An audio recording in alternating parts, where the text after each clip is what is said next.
नमस्कार। हिंदी कहानियों में आपका स्वागत है। माँ सिद्धिदात्री देवी। पुराणों के अनुसार एक बार ब्रह्मा, विष्णु और महेश ने आदिशक्ति का आह्वान किया, जिसके बाद माँ आदिशक्ति देवी दुर्गा का रूप में प्रकट हुई। 9 दिनों तक देवी दुर्गा और महिषासुर के बीच भयंकर युद्ध हुआ। 10वें दिन माँ दुर्गा ने दुष्ट राक्षस महिषासुर का वध कर दिया, जिसके उपलक्ष्य में हर साल नवरात्रि का पर्व मनाया जाता है। माँ दुर्गा की 9वीं शक्ति की पावन कथा। माँ दुर्गा जी की 9वीं शक्ति का नाम सिद्धिदात्री है। ये सभी प्रकार की सिद्धियों को देने वाली है। नवरात्रि पूजन के 9वें दिन इनकी पूजा उपासना की जाती है। इस दिन शास्त्रीय विधि विधान और पूर्ण निष्ठा के साथ साधना करने वाले साधक को सभी सिद्धियों की प्राप्ति हो जाती है। सृष्टि में कुछ भी उनके लिए अगम्य नहीं रह जाता है। ब्रह्मांड पर पूर्ण विजय प्राप्त करने की सामर्थ्य उसमें आ जाती है। 9 दुर्गाओं में माँ सिद्धिदात्री अंतिम है। हे माँ सर्वत्र विराजमान और माँ सिद्धिदात्री के रूप में प्रसिद्ध अम्बे, आपको मेरा बार बार प्रणाम है, या मैं आपको बार बार प्रणाम करता हूँ। हे माँ, मुझे अपनी कृपा का पात्र बनाओ। माँ सिद्धिदात्री 4 भुजा वाली है। इनका वाहन सिंह है। ये कमल पुष्प पर भी आसीन होती है। इनकी दाहिनी तरफ के नीचे वाले हाथ में कमल पुष्प है।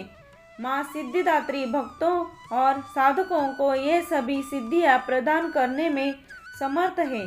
देवी पुराण के अनुसार भगवान शिव ने इनकी कृपा से ही इन सिद्धियों को प्राप्त किया था।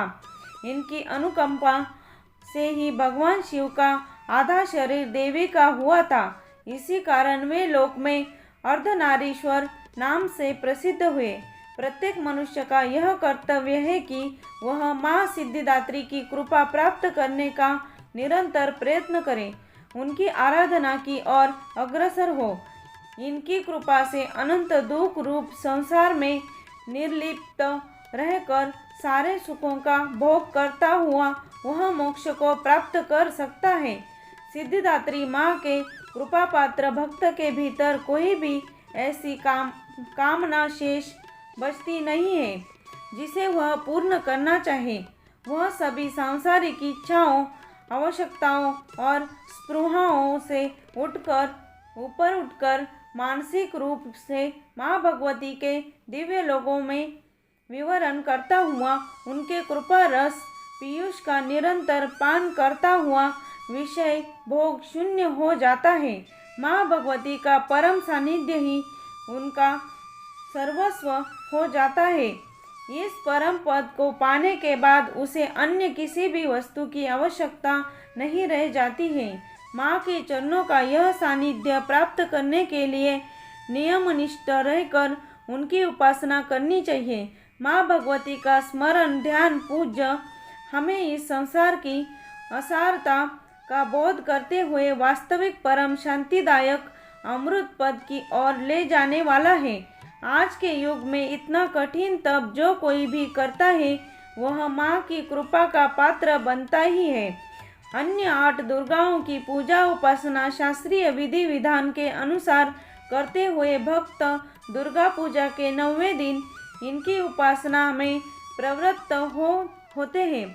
इन सिद्धिदात्री माँ की उपासना पूर्ण कर लेने के बाद भक्तों और साधकों की लौकिक पारलौकिक सभी प्रकार की कामनाओं की पूर्ति हो जाती है। 9वीं के दिन माँ सिद्धिदात्री की पूजा की जाती है। देवी के इस रूप को केतु ग्रह की स्वामिनी माना गया है।